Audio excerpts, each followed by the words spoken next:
Hello, everybody, and welcome to Dimlits, where we are not the brightest bulbs in the box.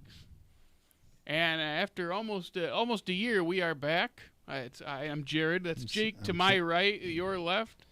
And then over here is Aleta joining us again, of course.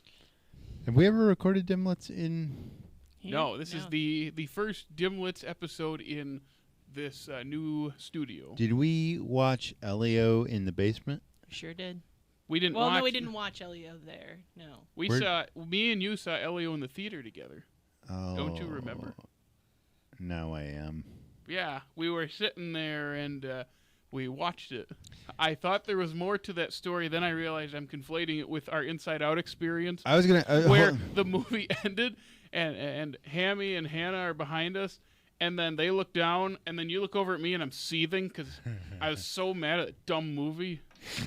I was gonna say I'm over it now, but in the moment I was just seething. He was mad. I got transported back to 2015, Jared, who was not loving the first one, but fine with it. But then I was like, they made the same thing again. Well, that's off camera. We were talking about what movies are very forgettable on the list, and Onward is always our pick. Elio now. Well, Elio now. Yeah. Exists. Elio was the pick. Inside Out 2 is kind of that for me. You know, Fair enough. when I looked at this, the list here, I completely overlooked it. The first one's a good movie. I just do not like that second one. But I know that's not shared by everyone here. Listen, I get it. It's not as great, maybe as I thought it was, but it's fine. But we're here to talk about Hoppers, the latest Pixar movie. We're a couple months behind, but we literally just watched it. Are we like a year behind? No, it Not came out Hoppers. this year, like 2 months ago. Yeah. Really? Yeah. Yeah, it came out in like March. Yeah. It was a March release. It was the same slot as Elio last year. And it's already on Disney Plus. Yep.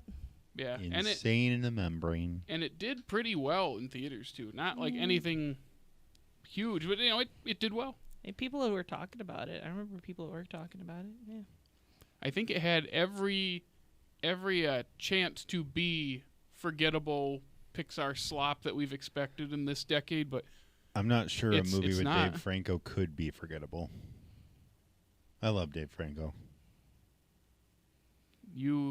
Did your love for Dave Franco spawn out of Scrubs? Yes, it did. Scrubs, I was with Drew earlier this weekend, and we were quoting Scrubs season 9. What is the name of that season again? Med season. It's med school. Med season. Med school. Yeah. So I got an ivory-plated scalpel. Mad illegal. No context here. Have you seen Scrubs? Like the early seasons. Okay, so yeah, you're by yourself there in this room, but I'm sure someone listening was like, aha! and pointed at whatever screen they're staring at. But for transparency purposes, we literally just watched it right before recording this. It's a little hard for three people with busy schedules to line up to go to the theater. So we just decided to wait till it hits streaming. And, so we haven't really collected too many thoughts on it outside of the last, 30 minutes that it took to set up.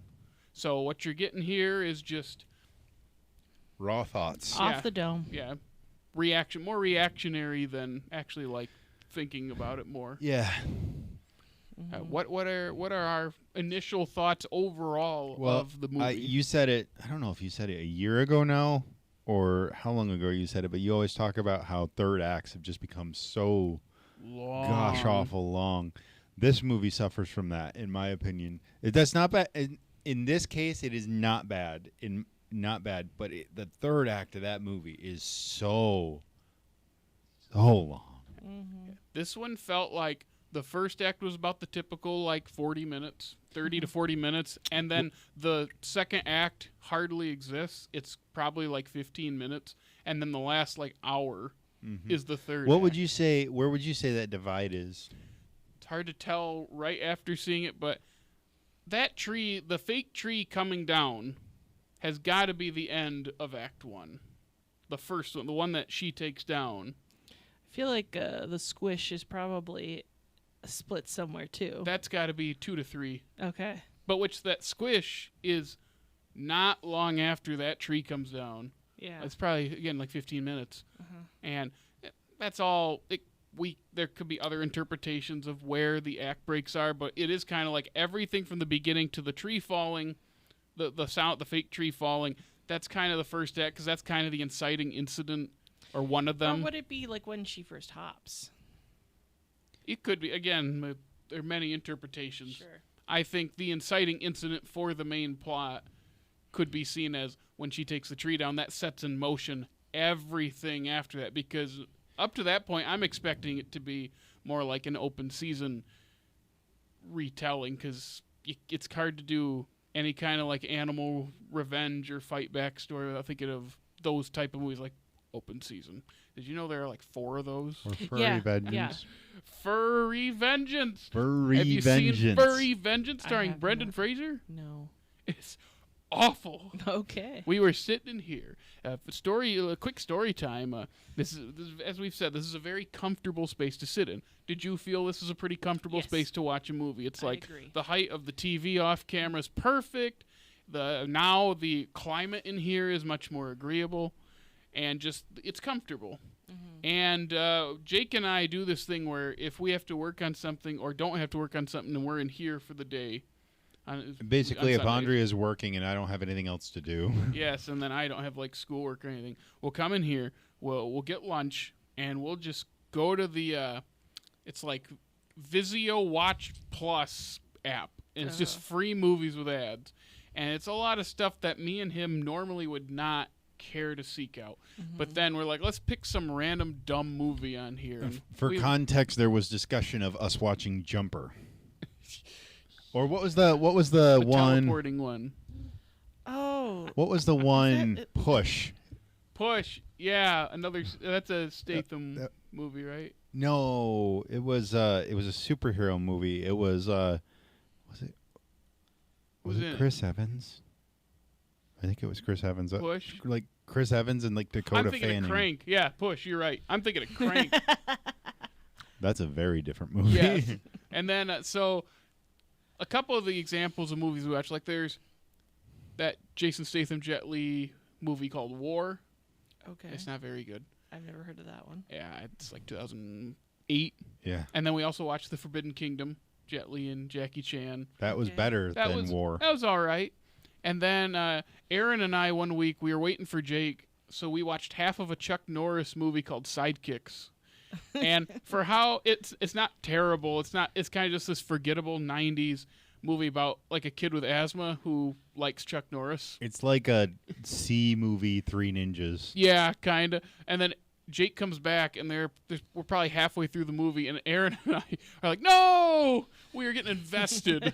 For context for our listeners, the area in which we are in, you can hear someone coming in the hallways to come in here.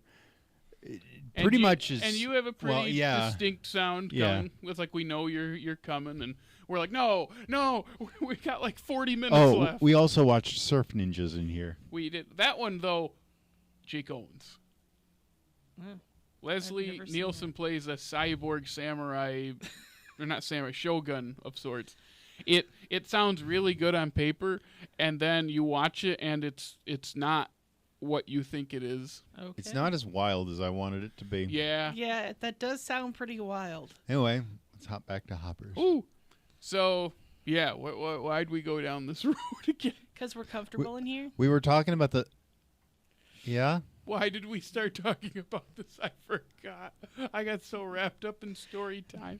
What were we talking We were about? saying it's comfortable in so here. comfortable in here. You were watching a bad movie. It was a really bad movie. Because you were talking about furry Okay. Now we're vengeance. back on track. Oh, So this is how this does. I swear this connects. Vengeance. So Furry Vengeance is an early 2010s Brendan Fraser comedy where he is helping a company move into a forested area, like they're building homes and they're kicking animals out. It's a pretty typical the animals fight back type thing. Right. And he goes through a lot of physical pain. It's basically like Home Alone and Open Season combined. And Gotcha. Chang is in it. That's right. From what's his name? Community. Yeah. Ken Jeong. Yep, Ken Or Jeong. Ken. Ken Jeong. Okay. Is that how you say his name? Yeah, I think so. And he's in it, and I think Angela from The Office was in it. Mm-hmm. Other people were in it. Brendan Fraser being one of them. So Rob Riggle was in it for a second. His car gets like thrown off the road by the. Oh, Rob Riggle. He's the guy from the Lorax. Hey! He's in that. He plays the bad guy. That's Rob Riggle. Yeah. I no longer like Rob Riggle. I can't hate him. He's a Chiefs fan. Who's the bad guy in the Lorax? The businessman. Rob Riggle. The guy who kind of looks like an character? off-branded. I don't know. I forget what his name is. Who cares? Anyway, furry vengeance. Anyways, that's hoppers. basically what the movie is. So, and it's funny how it, when you watch something like that and you watch something like Hoppers, before you watch it, you make assumptions on the humans. Someone's moving into, like, developing into wildlands, and it's kicking animals out, and now the animals are going to rise up and take it back. It's that kind. It's not quite that. And I was pleasantly surprised at the directions it goes, and everyone had Are said you saying how Furry crazy it Vengeance goes. is not quite that? No, Furry Vengeance is it. I'm saying Hoppers. Okay. Yeah, I'm saying because you go into Hoppers with movies like Open Season and Furry Vengeance and others that are similar, you're waiting on that to happen. So she takes down that fake tree, and I'm like, okay, yep, let's see where this goes. I know this goes off the rails. Everyone said this goes off the rails. I was not expecting. Yeah, I think was- I audibly gasped. I covered my mouth. I think it's That was something. they killed Meryl Streep. They killed. They killed the Iron Lady. They killed the. What's that Norm Macdonald clip where it's like, I will not eat another morsel of food until Margaret Thatcher is dead and buried. She died 3 weeks ago, and he just shoves fried chicken into his face. We miss you, Norm. I miss him so much. But yeah, at that moment when she squished her, like they're building it up, and she's getting in. I didn't expect Mabel's that face, to happen. but I didn't expect them to like kill her. Right. And I was like, oh, and then wiping her on the wall. I'm already going, oh, and then So like that. Like in oh, front of man. her is son. it bad that it hung on it so long? Where I was like, oh, she just smacked her. She's not gonna be dead. Yeah, I thought that too. No, And like she just opens her hands. It just goop. I didn't expect the goop to be there. I didn't expect the goop to be on the wall. The walls. It was green. Green. Yeah, so at that moment, I was like, oh, okay, things are about to get, like, crazy. And they did. We had a flying shark. That was a great. A flying Finding Nemo shark. Was that a great white shark? Anyone know? It Yeah. had to be for that size and everything. And that was... Her name Diane. Yeah. Diane. She's actually really nice. She is. How many seagulls do you think it took to lift a shark like that? They took their time revealing that too. That was pretty funny. Because you're like, what do they do? Okay, they're diving. Okay. Oh, that's a fin. That's a big fin. And I at first I was like, it's not gonna be like a whale, but almost as big. I had that thought Not that it was really, going to be a but- whale for a second. But when it was like, oh, it's a shark. I go, they're gonna throw a shark at him.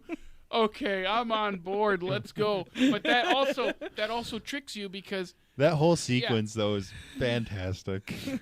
But then that feels like the ending action set piece, and it's not. It's part of the third act, but there's like, 25 minutes after that? Like, it just keeps going, and then you even have there are kind of two third act low points that it feels like one of them kind of a in the liar second act. revealed kind of thing, like when she like gets off the thing. Yeah, I do think that they did the liar reveal thing well for this one. Yeah, they didn't linger on it, which is nice. Or at least they didn't linger on it like... It felt Like like there were sometimes it actual consequences to it. Right. Like, as a result of that, she kind of is unable to speak to George anymore. Yeah. But he can... wrong one. He can just keep hitting the emojis Yeah, over but and like, over. there's a consequence to that. That changes their relationship. Yeah. I'm just laughing. It's like, so he can just sit there and keep hitting beaver, potato, dancing man. What is the rotating heart? Revolving heart. What is that? It's like where you have the heart, and then there's like that smaller heart behind it, and it's got the lines. Do you know what I'm talking about? No. Okay, hang on. I don't use emojis enough to know what that is because I'm He old. uses one that's very inappropriate for this space. This one. I've never seen that before. No. But I trust that it's real. I've never seen that before. Mm-hmm. I like my emoji heart to just be the normal red heart. I don't need all these other ones. Mm-hmm. Good for you. Thank you. But yeah, back to the low points too. Like there is kind of one in the second act, and that's after that would be in the third act according to what we saying. It's after when they wash up and she's saying like I'm so sick of feeling like this, like everything's broken, right? And I'm so sick of being alone and that I can't make a difference. And I thought about that and I go, that's really good. Yeah, this could have been a lot simpler of a thing to where we would have sat here and gone, okay, yep, Pixar's done this type of simple thing plenty of times. But then the way she's kind of the putting together combining the feelings of losing her grandmother with how she is, as we've seen, the only one standing up for these issues. Like we saw the scene of her protesting outside City Hall when the two of them are yelling at each other. She's all by herself, and so when you put those two, it's like she's projecting those feelings onto each other. And I was like, I get that. It's like everything's my fault and everything's broken, and I feel like I'm always the only one doing anything about it. I go, that's fair. That's good. I like that. I like that angle that they took. Yeah. I also had a funny thought process in the beginning of the movie when her grandma died, and it wasn't until you see the scene. Yeah, hold on. I know. It's just the way you worded that. Keep going. It wasn't until you see the flashback of her parents leaving where I was like, oh, that's why she has to be 19. She has to be able to be on her own. To stay. Yeah. And be in college. Yeah. Not that you can't be in college. Like some people start college at like 16. Like when it's like homeschool people. The AP type people. Yeah, they'll get way ahead, so then they can graduate earlier. Mm-hmm. But still, like making her 19 makes her able to be there and in college and all that. And what were you saying though? Oh no. Or it was that. It wasn't a long space of time, but I was just kind of like, why is she 19? Why is she not like, I don't know, younger or older? That's why. Mm-hmm. Yeah. Also, I felt more emotion in that cut where the grandma puts the coat on her and it cuts back to like present day her than anything I felt in Onward. Or Elio. Or Inside Out 2. Or what came before that? Hey, you need to lay off Inside Out 2. You really do. Aleta likes that. It's not that I like it a lot. It's just there's a lot of things I can relate to, and mostly in the first one, but the second one too. The first that's fine. That's fine. It's in the first one, one so then it's also in the second one, right?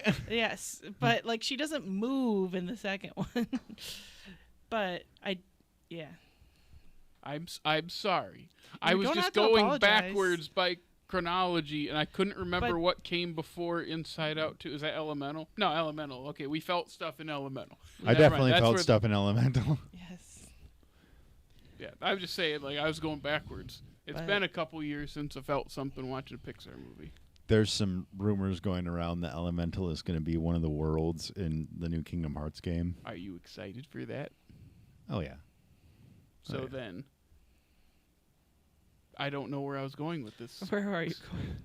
I don't know. Anyways. I was just going to say you're excited because now you get to add Elemental to the Kingdom Hearts story so that now more things don't make any sense. Or you know what's really going to be wild though? There's some pretty hard evidence that Star Wars is going to be part of the Kingdom Hearts universe.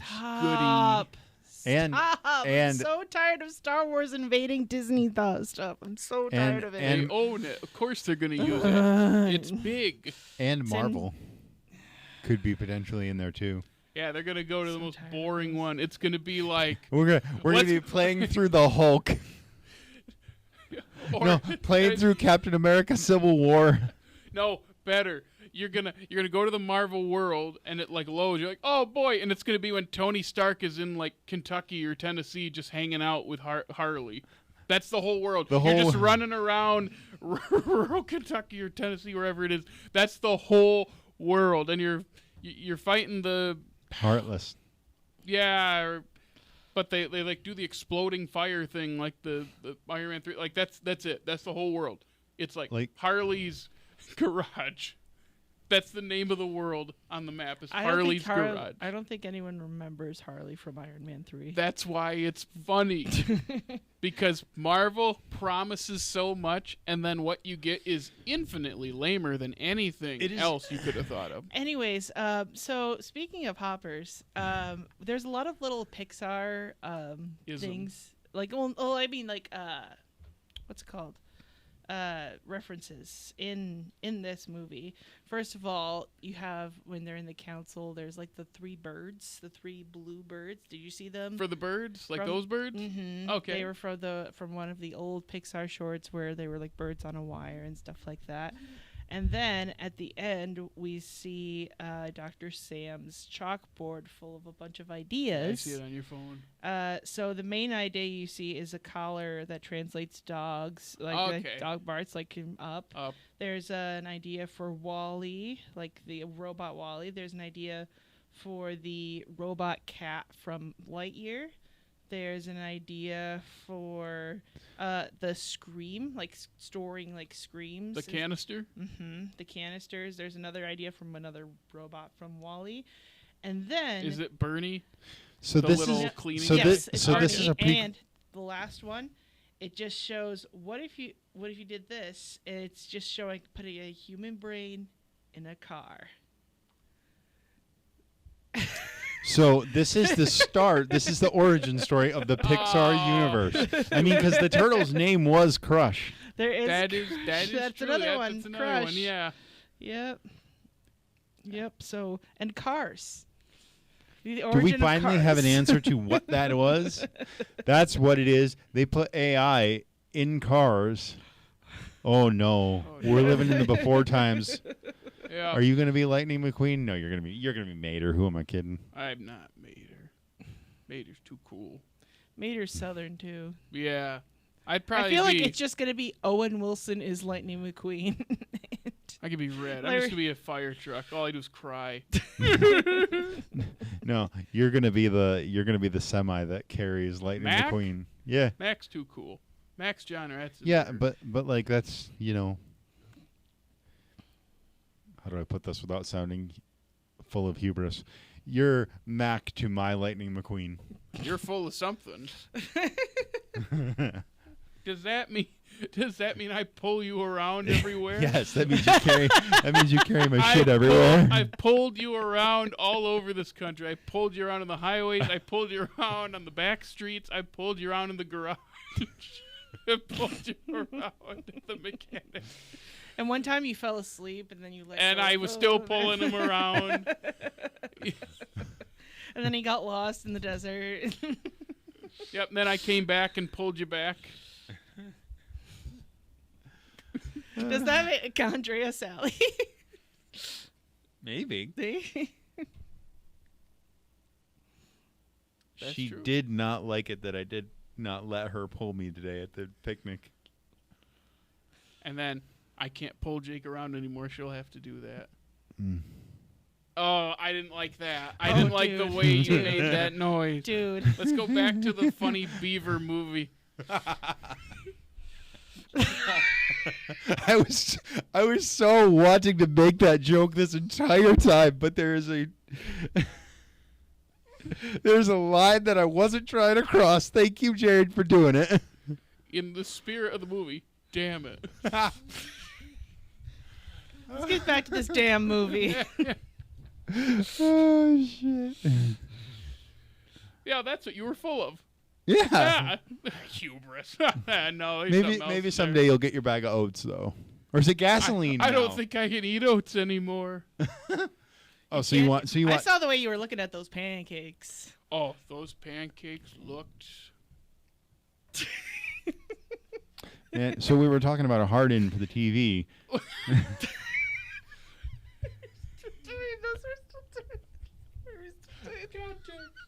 Context. Internet problem. And that's all the context you people are getting. Back to the Beavers. Let's talk about Beavers. Let's talk about them damn Beavers.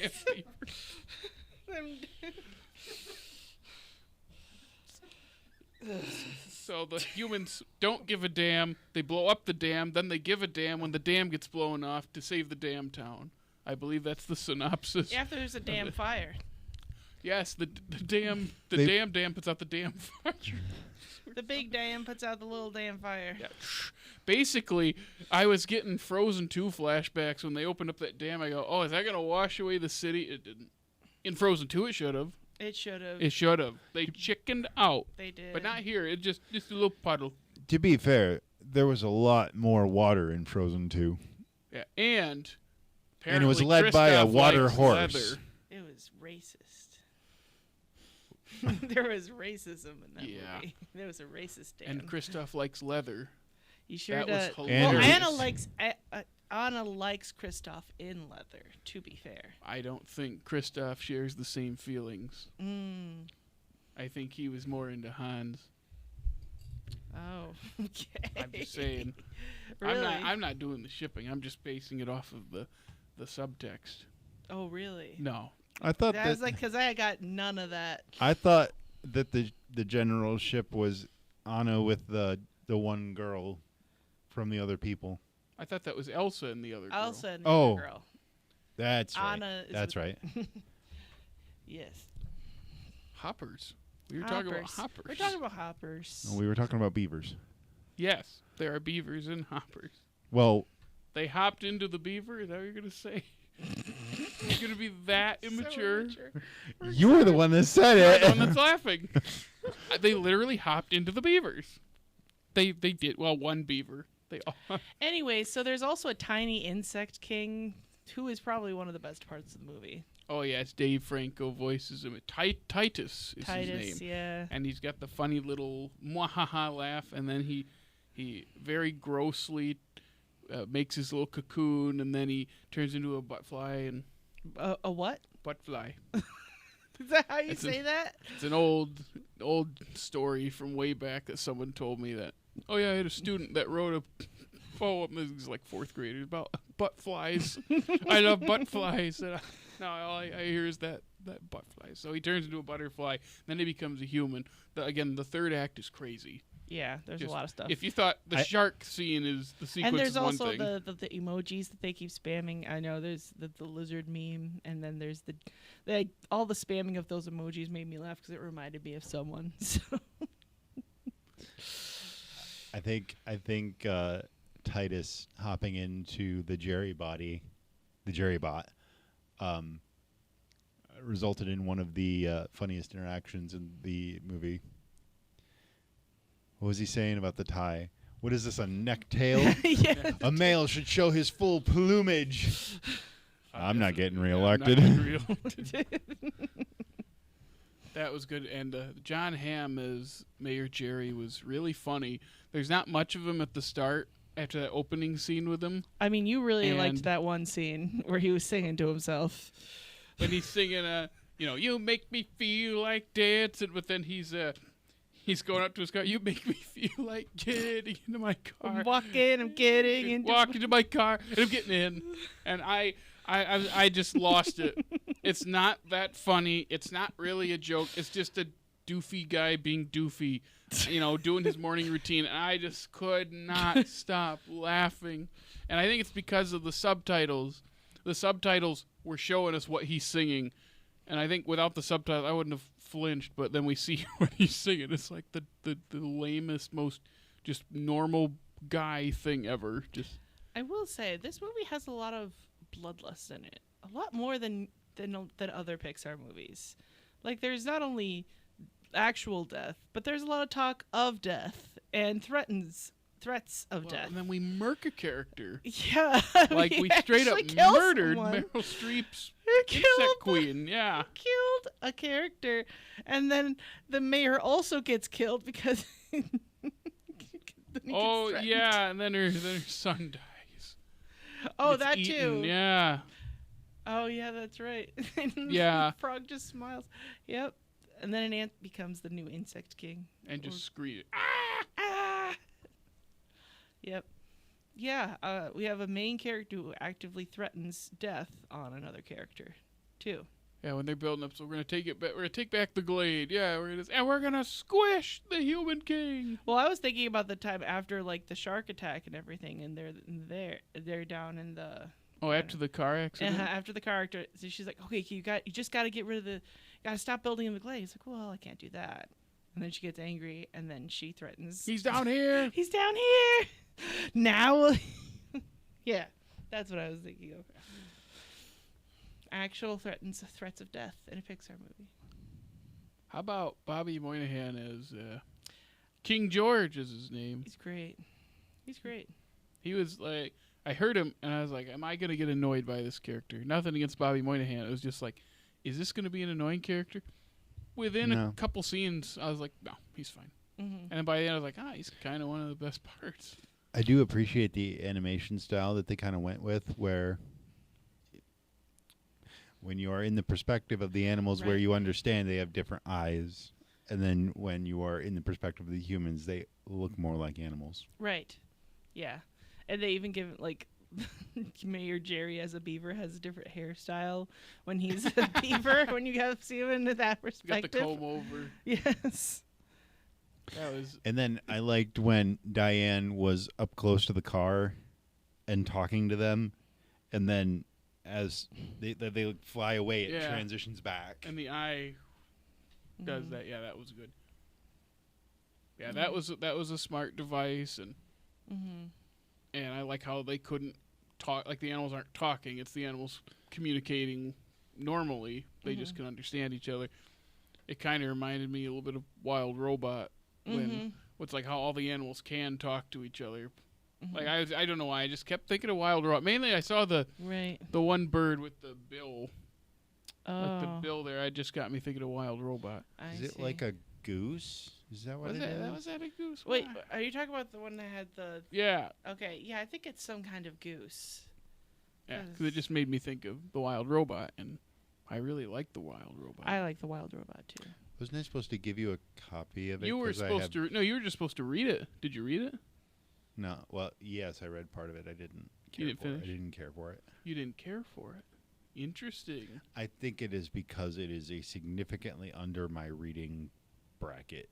Okay, book. So it's a much younger audience? Yes. Gotcha. Not that reading under your age bracket is necessarily a bad thing, but there are some times where it's like, It doesn't really captivate you. Yeah. Mm-hmm. Well, I read that first Bad Guys book, and it's like, yeah, this is written for like 8-year-olds. It was fun, but the average words per page is like 6. I read the first How to Train Your Dragon book. How was that? It was very bad. Bad? Not at all interesting. Interesting. I also don't like the Coraline book, though, so that's for different reasons. But Jake, it's okay. You hate reading. No, that's... You hate books. You want to burn books. Wow. Jeez, that is you want books to stop existing. That's quite a leap in logic there. Oh. You want to destroy the English language.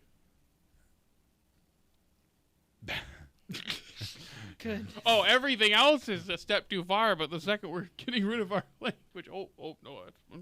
Yeah. What? You got something to add? No. I mean, is the English language just not another tool that Americans use to subjugate those that you don't want speak to the get English rid language? of all language? No. Hey, how about we talk about hoppers? I am talking about hoppers. Jake wants to squish all language. There you go. I brought it back. I'm sorry, Jake. It's just funny. As book after book was, oh, that's not very good. Oh, it's not very good. Oh, it's not very Life of Pi is very good. Okay. Now you bring up a book you do like. I like Wildwood. Oh, yeah. You do. I do. All three of them. I also like... He redeemed himself. I also like the Out of the Silent Planet series and the Chronicles of Narnia. The Out of the Silent Planet. The Space Trilogy? Yes, sorry. Out of the Silent Planet is the first book. That's a good book. I like it. Paralange is the best one, but... I have not read either of the other two. Do you read those ones at all? What? The C.S. Lewis Space Trilogy. No. What about the fourth or the fifth one? The fourth and the fifth one in a trilogy. I'm not even joking. The fourth and the fifth one? So there's a version of it called... There's a version of... what's the last one called? That Hideous Strength. There's a version of that called The Tortured Planet. And then there is a manuscript that somebody found in C.S. Lewis's estate that almost got burned. It literally got half burned. Just like the Silmarillion of the Space Trilogy? It's kind of like that, yeah. it's a thing that takes place between Paralandra and that Hideous Strength. Okay. It's like the Dark Tower or something like that.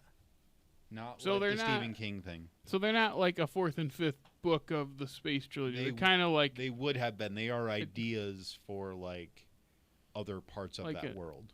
No, I don't want to say appendice. I'm trying to think of the word. To be fair, The Tortured Planet is a heavily abridged version of that Hideous Strength. So it wouldn't be a sequel. It's just a different version of one of the existing... Okay. Wow, that was quite a right turn. Whoop, wow. Yeah. Okay. Yeah, I will agree though. Jake was talking about the animation style of Hoppers. I think it's cool. I think it's a unique animation style that still looks realistic enough, but without being too realistic. Still feels somewhat. I think I can also appreciate that, at least per the credits, animators are still animating it. That's true. Oh, I hate to say that, but yeah, I'm glad that there's actual real people doing it. The thing that gets me still about just the direction Pixar's gone in this decade is it still feels like those Grubhub commercials. Do you remember those? No. The animated ones with the people doing the weird dances, and they look like Play-Doh people. They've kind of still kept that style, and there's a lot of great, like the textures and the landscapes around them are really good, and the character designs are good, and I like how they're doing stuff with the animation that's fun, but they still, to me personally, resemble that Grubhub commercial style that just doesn't speak to me. This is a preference, and I kind of wish they were pushing the medium more, because that's what they used to do. Yeah. They're kind of at the forefront, and now their competitors have kind of pushed past them. Because they've gotten comfortable because they're so successful. Yeah, and then you have a couple failures sprinkled in the last handful of movies that you start panicking. It is sort of interesting. I would say the most recent redefinition of animation in this sort of medium is Into the Spider-Verse. Yeah. And then you had DreamWorks kind of react to that. Right. Pixar never did. No. Again, I think they stayed in their lane because they thought, let's stick to what we do. But then they also got complacent. It's like, we can make this look more photorealistic in certain ways, but we're still kind of staying true to our mold, which is fine. They can do whatever they want. But they are kind of getting left behind. And I think as younger audiences start aging and they think back, because that first Spider-Verse movie is almost 10 years old. And there were people who were kids when that came out who are now in high school. Was that 2019? 18. So 2018. Bro, yeah. It's going to be 10 years. Before we get that sequel, that's what you're going to say? Yeah. It's 2028 now, right? Or 2027? Right now, what year is it, Jake? 2026. Yes. No. Oh, when it comes out? Yes. I thought you were asking what year it is. I'm like, are you okay? Well, no, I need to go sleep, but that's a different story altogether. What I was saying was, when you have these younger generations that grew up in the late 2010s, watching these movies that we were all well adults by then, well past the younger ages, but now they're growing up watching these, and these aren't changes in the medium for them like they are for us. They're just movies that are on, and now they get to this point where they look at something like a Spider-Verse, a Puss in Boots Last Wish, and they see the animation. They go, I want more of that. That's why you get, like, Goat that came out this year. The funny basketball movie. I never saw it. But, like, now that's a goat plays basketball. Yeah. It's called animated? Goat. Yep. Yeah. So now you're getting movies like that becoming the norm, where they do the high stylized animation, because the younger kids then are now, like, getting older, and then the younger the kids younger than them are going to grow up on that. So when they look at Disney and Pixar stuff that are not really changing all that much, they see that as antiquated. So it all goes back to money. It's interesting. And what people pay attention to. It's interesting because, I mean, you look at hand-drawn animation, you could say a similar thing about Disney, because for a long time they did, I feel like, a pretty similar thing. Maybe little tweaks here and there, like the software that they developed to do the Hun sequence in Mulan. Yeah. That came from Hunchback originally. Did it? The crowd animation tool that they made for Hunchback, which for Hunchback is just making a crowd, and then for Mulan you tweak it and you improve it to be that big sequence, which both of those had to have come from the wildebeest stampede in Lion King, which took them like 4 years to make. I just remember watching a behind the scenes for Mulan and them talking about how they developed the software to do that. It's got to, and you're right, it's got to be, they're pushing the medium, but then once Toy Story comes out, but a couple years before Mulan, no one thought that was going to be that successful, and I think it's the highest grossing movie of 1995, and it changed everything, and it took Disney a while to jump on that. What was their first one? Chicken Little? Their first fully computer animated one? Technically, it was Dinosaur. It was. Oh, I always forget about Dinosaur. Everyone forgets about Dinosaur. Yeah. That's a better movie than The Good Dinosaur. I haven't seen that in so long, I can't make that statement. For how much I don't think much of The Good Dinosaur. I hear just plain old Dinosaur isn't much to gawk at. It's like a lot of other dinosaur movies. They have to go somewhere to get But they something. say Love Monkey in the movie. I was that gonna means say, it's I'm automatically Love better Monkey. than The Good Dinosaur. But then, I was going to say, Love I'm Monkey. but then also there's the sequence in the beginning of the movie when the meteor is falling to Earth. You look at that and you go, that's where they spent all the money for this. Oh yeah, the trailer was like that too, where it's the big long shot with the music blasting and the pterodactyl. It's the egg getting passed around. Mm-hmm. I saw that all a bunch as a kid. Do you remember that trailer as a kid? A little bit. I more remember. I think they were the one that had the Love Monkey quote in it. I do remember that one as well. So. The egg getting passed around. It was like a teaser scene that they put in theaters, and then I saw it in some kind of release. Yeah. And that they wanted it to be like Lion King, where they would just, because the trailer for the Lion King was just like the Circle of Life, essentially, right? Yeah, it's you're showing a full sequence. That's the wrong camera. You're showing a full sequence. Yeah. To get people excited, and it's a really great sequence, because what do the creatures not do in that sequence? I don't know. They don't talk. It's just dinosaurs being dinosaurs and doing their sounds, and that's it. What was that? I'm not doing it again.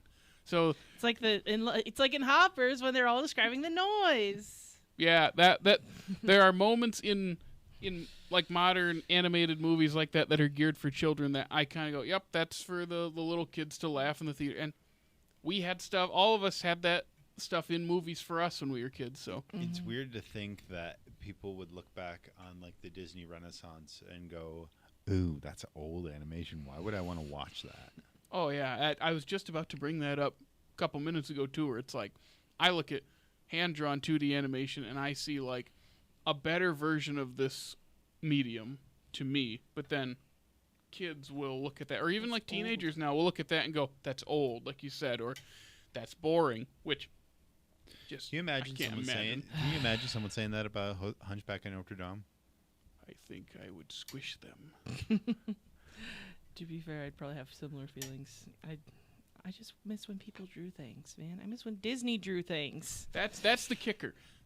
Things are still drawn, and there are plenty of studios still making stuff in those styles, but it's not the big ones. They straight up made not the post credit sequence, but like the credits looked like they were hand drawn. True.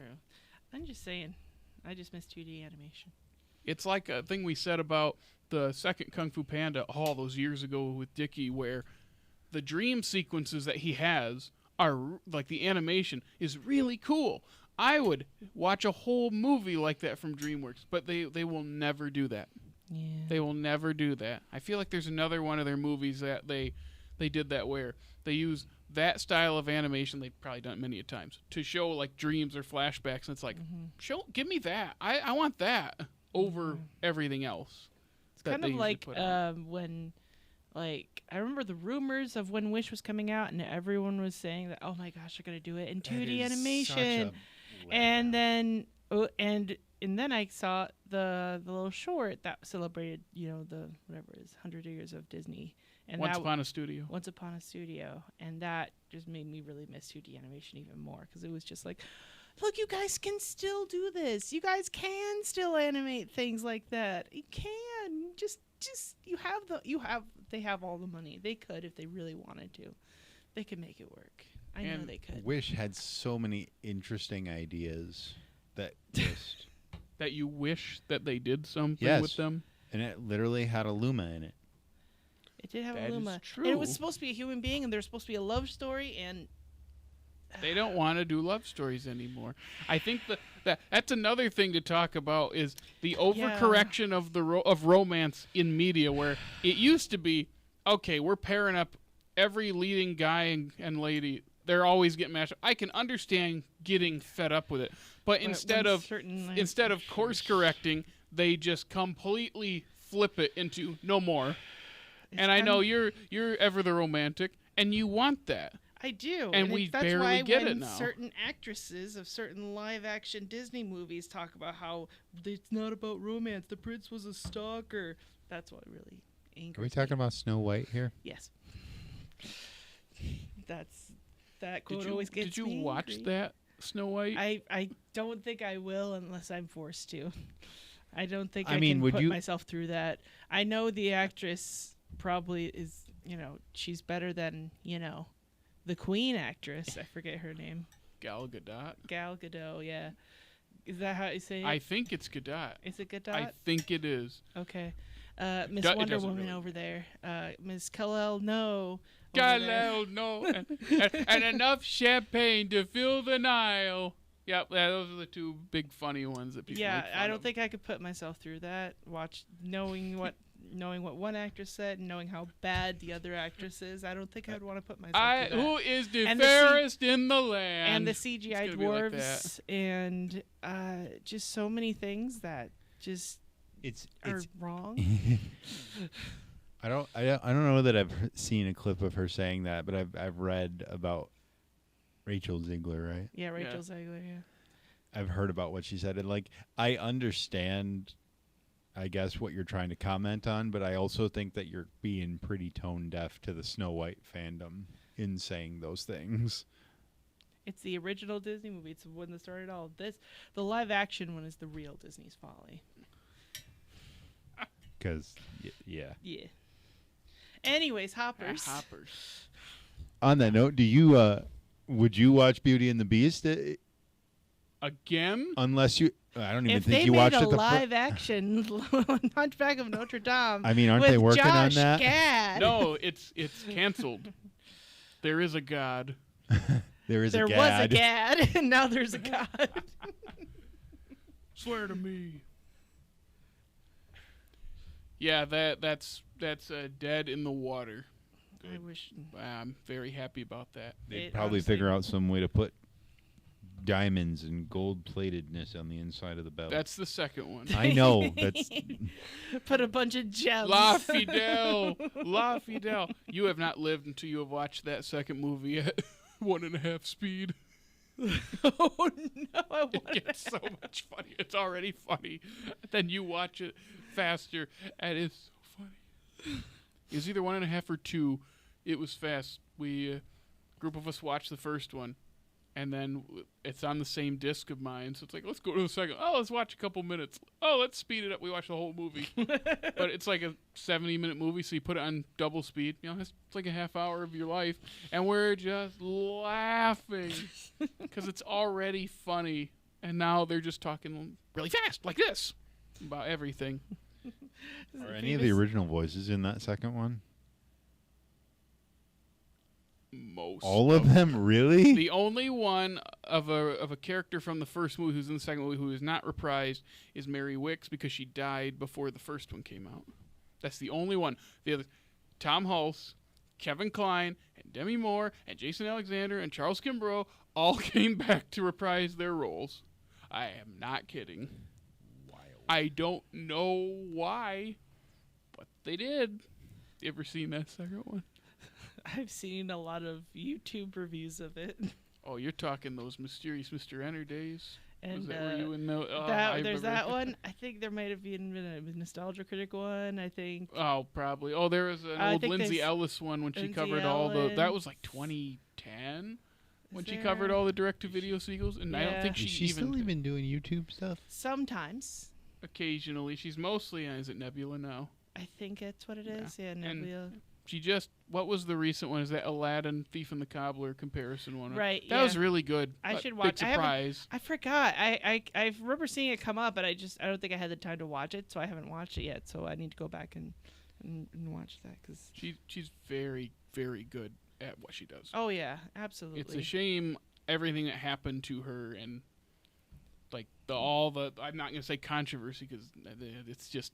It's nothing. People bullied her online. Yeah, they bullied her offline, essentially. Yeah, that's all unfortunate. Because whenever she does upload, it's like that Beatles Yoko Ono one from a year or two. I did watch that one. That was fantastic. That was great. That was great. It's kind of like the reason like Jenna Marbles left the internet and how a lot of people really miss her. Yeah. Oh, that's right. I forgot all about that. Mm-hmm. Mm-hmm. Yeah, bullying is bad. Revolutionary. Speaking of revolutions, we have a Joan of Arc type rebel character in Hoppers, as said by the movie. Apparently, that's how we bring it back.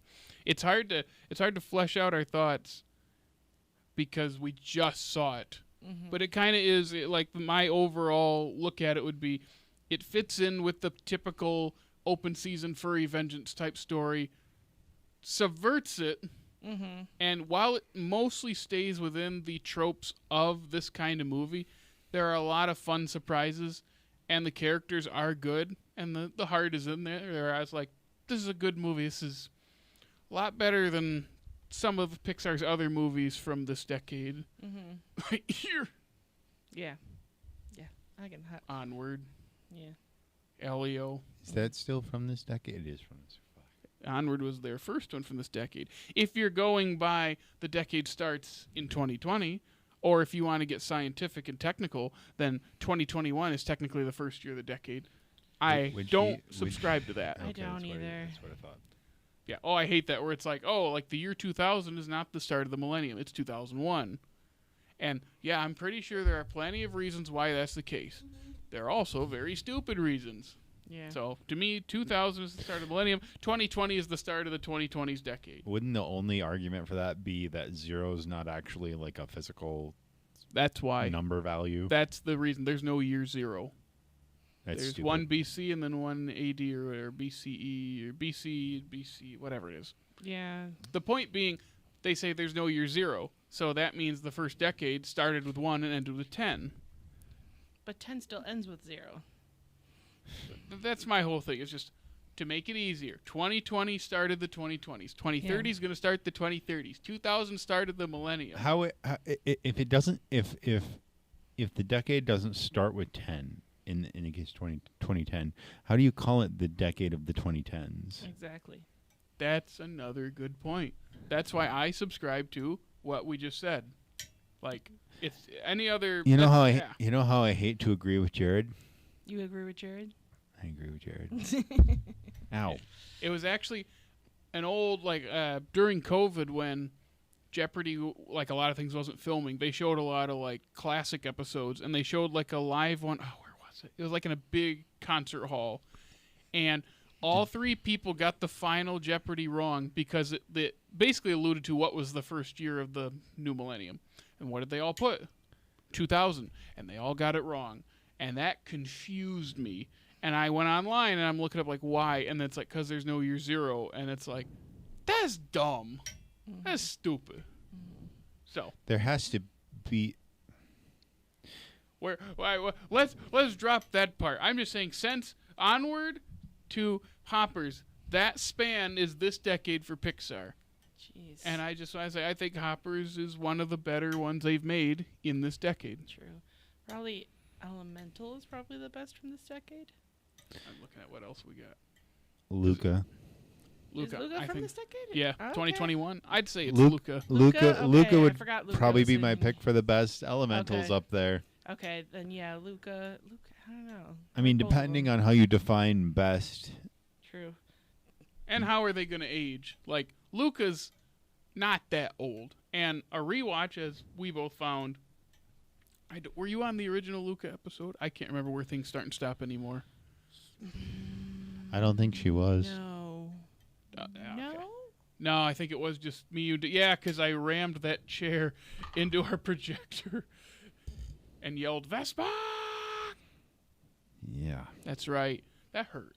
A lot of stuff happened in that dungeon. I slammed into it, and then I didn't mean to hit it that hard, and Dickie's reaction was, are you okay? And you just hear on the floor go, ah! Okay, but that's not that old, and we still have a couple more years probably to let that one sink in more. To it's this is good in the year it comes out, and a rewatch 2 years later at the time when we watched it. How does this age by the time it's 10 years old? And it's the same with Hoppers. We watched it 2 hours ago is when we started it, something like that. How does this age outside of this year and then the next 5 or 10 years? So it's hard to tell how things are for this decade. We have so much time passed since Toy Story and A Bug's Life and even the first Cars, which is 20 years old now. We've let that sink in. We have our opinions pretty set in stone, and they're probably not going to be changed. Right. So then it makes me think, how do our opinions change on these 2020 movies? Right. Except for Onward, that sucks. I mean, yeah, because we have. And Lightyear sucks. Lightyear does suck. Yeah, because with the new movies, there's always new things to be analyzed, and sometimes there'll be things that people bring up that you hadn't even thought about. I recently actually saw a short, I don't know if it was a reel or a TikTok about the movie Up. How people whenever people think of Up, they always think of the first 10 minutes, right? Yep. So, but then the movie is all about how the house represents Carl's grief throughout the movie, and eventually he lets it go at the end of the movie. And it's that perspective. I hadn't really thought about it that way before, but it's something that, even though it was an older movie, it was still something that someone else had analyzed. And even though a lot of those things we'd already looked at and stuff like that and analyzed ourselves, who knows how long it's going to age, how well things are going to age like that. Or Mitchells versus Machines. Yeah, very important how that ages for us. I kind of have a feeling it's already not aged well. I just have a feeling. I don't really have a huge desire to watch it, and that's a popular one. People love that movie. Yeah. I just don't really care for it all that much. Jared's like, I don't like when they take media offline. Mitchells versus Machines, it's okay. Yeah, decent movie. Just nothing against the movie. Just I don't think it's going to age as well as other things. The humor is very anchored to the year it came out in. True. No, the humor is anchored to 10 years before the movie came out. So the people who laugh are us. Yeah. Remember, we had this talk with Dickie where it's like, Dickie, it's made for us to laugh at. He goes, yeah. And then we had to say, like, but it's like 2010 online meme humor. And then Furbies for some reason. Hey, Furbies are back, man. It is very millennial humor. Very much so. And Furbies fall into that because Furbies are also a very millennial thing. My thought being, when it's anchored to an older time and also kind of plays into what is working with humor and pacing and timing at that point, I think it was 2021, how does that age when it's so tied to a specific thing? True. And there are always exceptions, but I just have a sneaking suspicion you get 10 years away from it, which we're coming up on. We're already halfway there. I don't hear people talk about it anymore. Either that or it's going to be like seen as like camp, you know, like seen as like a what's it called?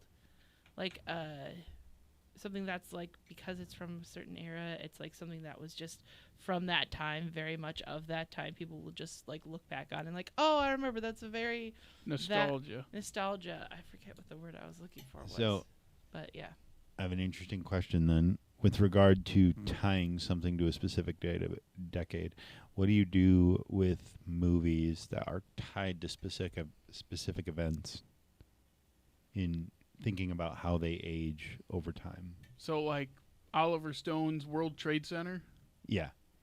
Or like Remember Me or something like that. And I mean, that's not really a great movie to begin with, but...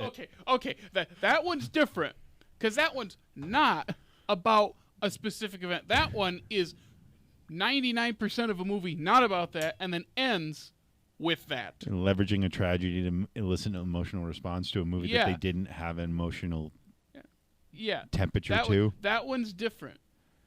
The other cases of like Extremely Loud and Incredibly Close, World Trade Center, United 93, that Charlie Sheen 9/11 movie that no one saw. Like how do we approach these when it's specifically tied to something? But at the same time, it's a pretty major event. But then also, like, this is something that we know maybe has aged a little bit better, like Saving Private Ryan. I mean, there is a difference in the heartbeat of those two events, but... And even that's tied to the time in which it came out. Or like... it feels like a late 90s movie. Or like Hacksaw Ridge. Which that feels very much like a bad movie, because it is a bad movie. Feels like it was made by an older director in the 90s, but came out in 2016. Which is exactly Zulu? What it is. What? Zulu. Isn't that set in like in a specific time? Yeah. Okay. What about that one? Yeah. That one is, again, it feels like a 60s British war movie made about an 1870s battle. So what you're saying is it's not... What makes it age well or not age well is not the event that it's about, but about how it is made within the context of the time that it is made. Yeah, how do you approach the subject matter? And if we're talking about humor is a whole different beast, because it's constantly changing, and things get outdated very quickly. Especially in today's world. Yes. Yeah.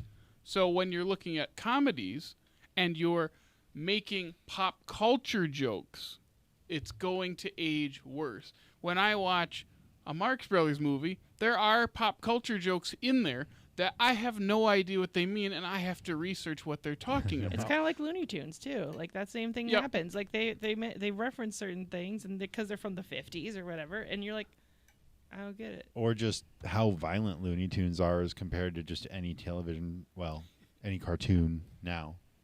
Are there any cartoons now? There are. There are plenty. I mean, to be fair, we just watched a movie about squishing and threatening violence, so there's a lot of violence. That's fair. Referenced in this movie, at least. That is true. I was going to say on the humor front, when you tie it to a pop culture reference, you are risking dating yourself. If you're making a Star Wars joke or a Marvel joke, chances are it will, I don't want to know if I want to say age better, but people will know what you're talking about because those are massive things. The problem becomes then you're just lame. Yeah. Because it's too easy. It's kind of like how, what do you think about, like, for example, the Shrek movies? That's kind of like a pop culture kind of balance. They do a good job of picking what they reference. Yeah. For some reason, and by and large, they are the reference themselves. Right. That's true. I mean, and and other things they're referencing are just generic fairy tales. It's almost like Shrek. Disney. Shrek is like it's almost immune to aging poorly. Somewhat. What about the third one? That does. Even that though, like it's horrible, right? But it the pop culture references I guess in it. I see what you're saying. Like that aspect of the movies don't really age that poorly. So let me ask you this to bring it to hop back to Hoppers. They made an Avatar reference in this. Yep. How do we think that's going to age? I think the aging will be fine because it's one of the most successful blockbusters ever, and it's stretched out over a long period of time. The problem doesn't come with, is this dated? Will this be dated? I think the problem comes from, it's lame because we know they own the property. Oh. So when they reference it, it's like, yeah, they own that. They can say that because when you name drop things, you have to pay for them if you don't own them. Mm-hmm. At the same time, kids aren't going to know that. Also, missed opportunity not to put a Phineas and Ferb reference in there somewhere, especially jumping back and forth between human and animal sort of thing. That is true. No, there were no platypi in the movie. You were saying that off camera. There were no platypi, and that's the movie's biggest sin. Mm-hmm. Yeah, but aren't platypi from Australia? That's what I was saying. There could have been a zoo in Hoppers. I'm sure there are plenty of beavers in Australia as well. I didn't mean it like that, but you know what I mean. I'm sure there are beavers there, right? Are there beavers in Australia? I don't know. Ask Google. I don't know. I'm not a wildlife expert. But also, this is a fictional city. We don't even know where this is. That's true. I'm going to guess Los Angeles. I was going to say it's somewhere in the either Pacific Northwest or Los Angeles because of the mountains. Oh, I'd say Northwest. Los Angeles doesn't have water. That's their problem right now. They're in a drought. There's plenty of water in this movie. Mm-hmm. I think Northwest, like North Canada, North Canada. California. Yeah.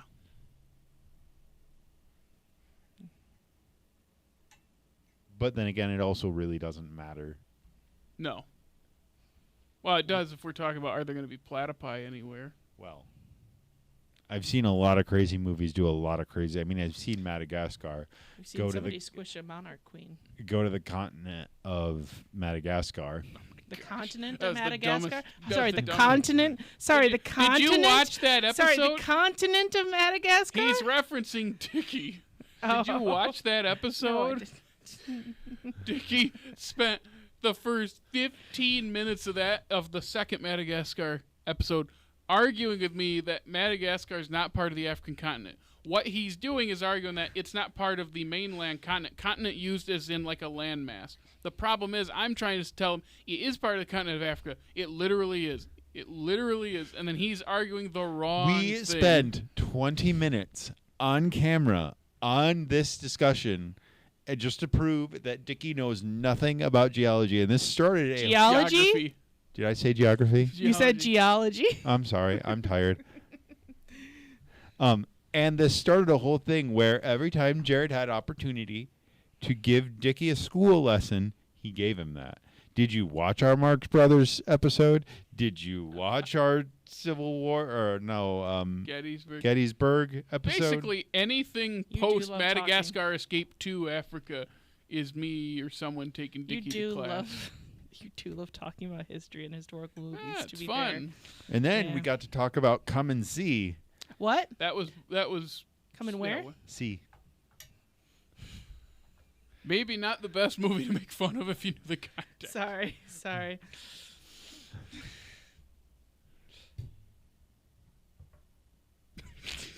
To be fair, we were laughing about Back to Beavers. Back to Beavers.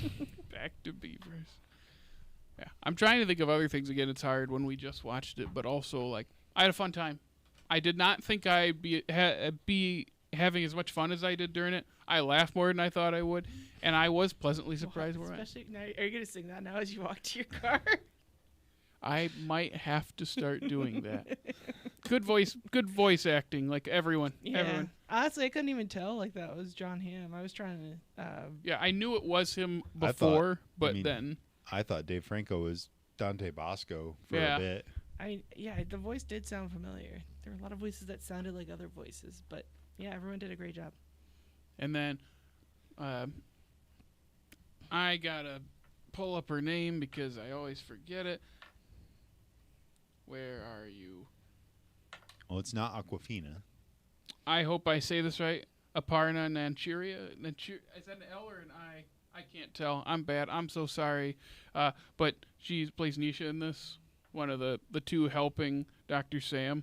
Okay. And she's Hollyhock on BoJack. She has a very distinct voice. And so every time I go, that's Hollyhock. That's all I hear.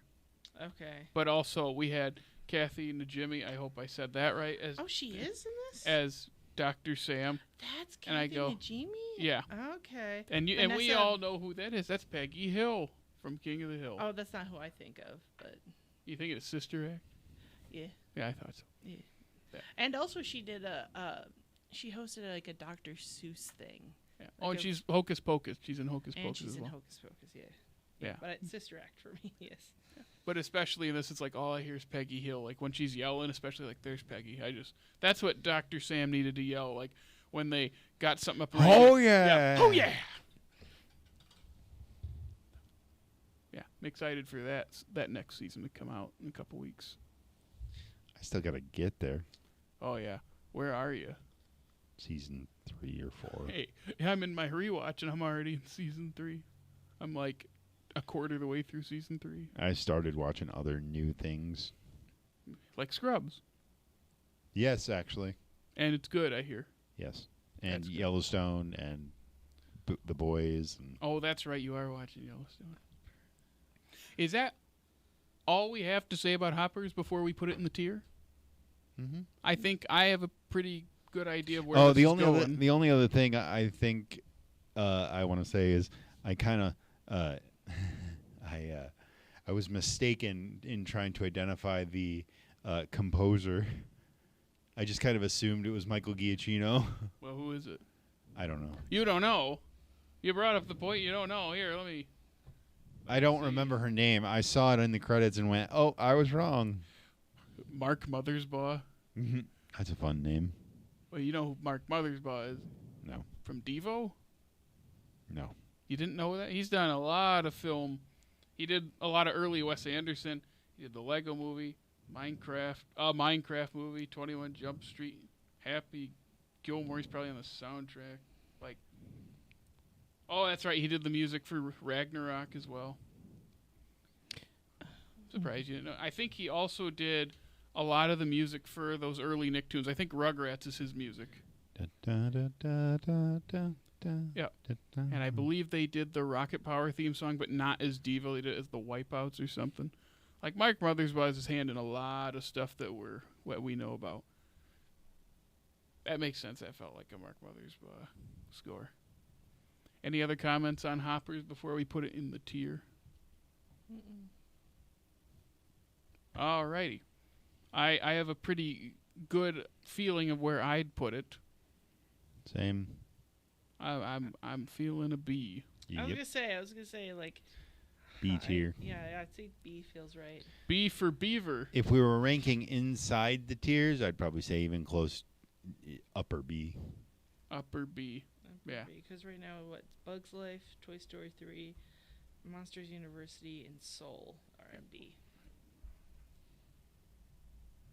Yeah, I'm sorry. I was fixing this. So, yeah, we're all good with putting it in B? Mm-hmm. Yep. All right. Let me type this in real quick. All right. We have another entry in the B tier of our list. If you're watching on YouTube, you'll see it on screen. How many movies is that? Was that their 30th movie? I feel like, yep, this was the 30th movie from Pixar. Wow. 30. I'm surprised they didn't make more of a deal about that. That is true. Yeah. Like, I don't know why they didn't say anything. Probably because they didn't think it was going to do well. Yeah. I don't know if it did do well.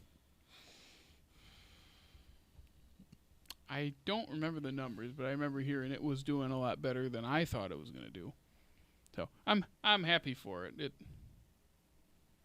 a good movie. Mm-hmm. I think I got the same feeling during this that I did during Thunderbolts, where I was like, it's not my favorite thing ever from this company or studio, but I have a feeling of wanting to watch it again, which is rare in the MCU. And we haven't gotten anything new from that group of anti-superheroes.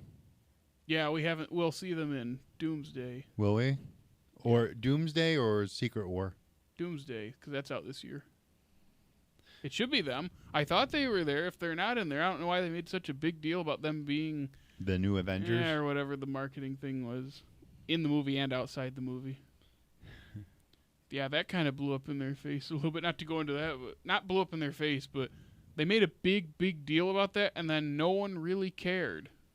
It just kind of like, oh, okay, that was it. Spider-Man Brand New Day comes out soonish. Yeah. Yeah.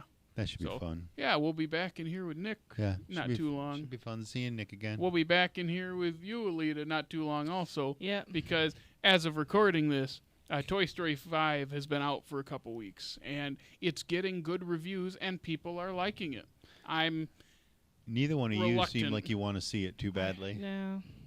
We'll see how it is. I mean, we have to see how. I don't think Aleta's wanted to see a Toy Story movie since Toy Story 3. Yeah, they kind of should have stopped there, but yeah. It makes too much money. It makes too much money. Or continued without Woody. Yeah. That would have been acceptable too. No, I don't know. It doesn't feel right to have Toy Story completely without Woody either. You know what this feels like? This feels like a conversation for the next episode when we do cover Toy Story 5. Excellent. And by then we'll have seen it, and we'll see if we actually like it or we're annoyed by it. Who knows? Jared's going to be like, it's now my favorite. And yeah, it's even better. It's actually, as a story, it really works, even though it kind of retcons things from the previous ones, so... Yeah. 3 just... There's a lily pad in there, and that's all that matters. Anyway. Who does I think it's you. Do you want to do the honors for the media shout out? Can you read that still? Sure. Where can they find us and listen to us and watch us, Jake? You can find us on Fbook, Twitter, Insta, TikTok. The what? The funny TikToks. Ah. Do we even still post to the funny TikToks? Yeah, every week. Huh.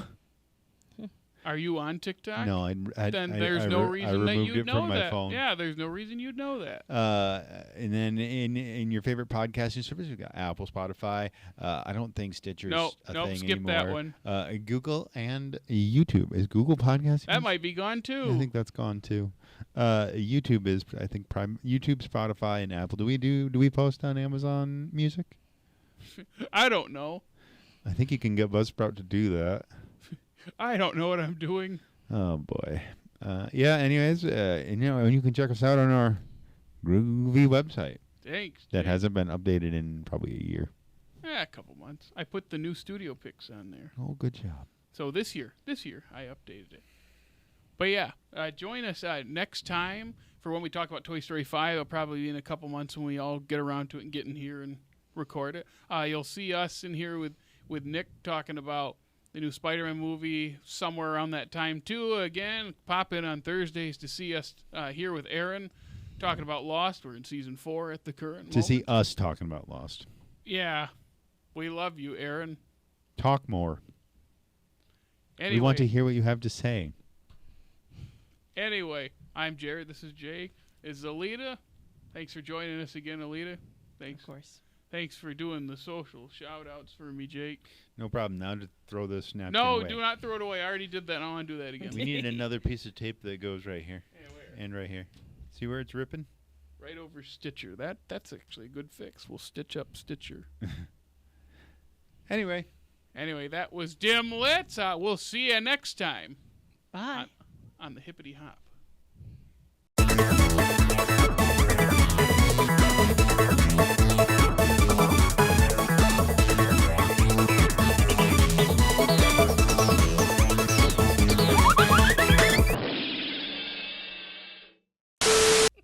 At least that one will probably be animated, not like Gabby's Dollhouse. Isn't that the stuff that pregnant women rub on their bellies? Maybe they'll take Coco Melon somewhat in the direction of like the Adventures of Tintin. How? I don't know. I just don't want to watch Coco Melon. That work? Nope, that's DreamWorks. Dimlits. Thank you. Dimlits. Hello, everybody. Welcome to Dimlits. I said a hip hop. Hip hip hip. Hippity hop. Like the witch doctor. Honestly, I think the only reason I know that is because of Kangaroo Jack. You remember Kangaroo Jack?